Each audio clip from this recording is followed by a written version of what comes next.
NASA's James Webb Space Telescope JWST has captured a stunning new image where the universe appears to come alive in a dazzling pyrotechnic display. This fiery hourglass, observed with Webb's mid-infrared instrument MIRI, showcases the early stages of star formation, highlighting a very young object in the process of becoming a star. At the center of this spectacle, a protostar is growing within the hourglass's neck, accumulating material from a thin protoplanetary disk, visible as a dark line from our viewpoint.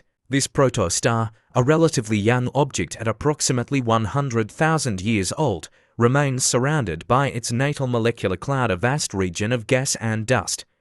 Previous observations of L15-7 by Webb's near-infrared camera NIRCam allowed us to peer closely at this region, revealing the molecular cloud and the protostar in vivid, opaque colors.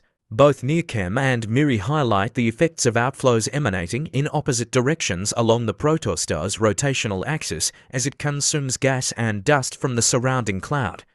These outflows create bow shocks in the molecular cloud, appearing as thread-like structures throughout the image. The outflows are also responsible for energizing or exciting the surrounding material, causing the regions above and below to glow, forming the bright hourglass structure within the molecular cloud. This effect is reminiscent of fireworks illuminating a cloudy night sky. Unlike NIRCam, which mainly shows light reflected by dust, MIRI provides insight into how these outflows affect the densest dust and gas in the region. The blue-tinted areas that dominate much of the hourglass represent carbon-based molecules known as polycyclic aromatic hydrocarbons. The protostar itself and the dense mix of dust and gas surrounding it are depicted in red. The red sparkler-like extensions are artifacts from the telescope's optics. Between these regions, MIRI reveals a wide area just above and below the central protostar, not as prominently seen in the NIRCam image.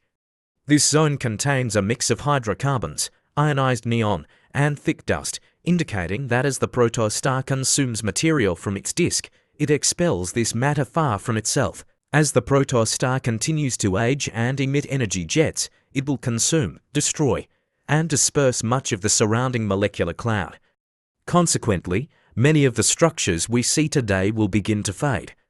Eventually, once the protostar completes its mass accumulation, this spectacular display will end, and the star itself will become more prominent, even to our visible light telescopes. Combining analyzers from both near-infrared and mid-infrared images reveals the overall behavior of this system, including how the central protostar affects its surroundings.